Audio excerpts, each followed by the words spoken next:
રાજકોટ જિલ્લાના ઉપલેટા પંથકમાં આગની ઘટના સામે આવી। ઉપલેટામાં સમઢિયાણા ગામે પશુપાલકોના વાડામાં રાખેલ ઘાસચારો બળીને ખાખ થયો।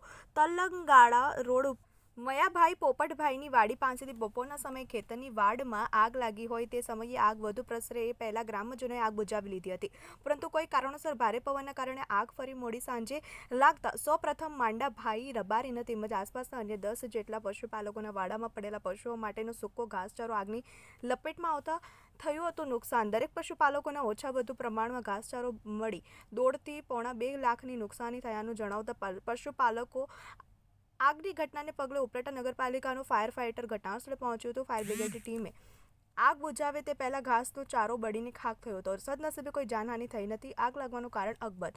વિશ્વાસ રાજપૂત, TV 18 ન્યૂઝ, રાજકોટ। તાલુકાના સમઢિયાળા ગામમાં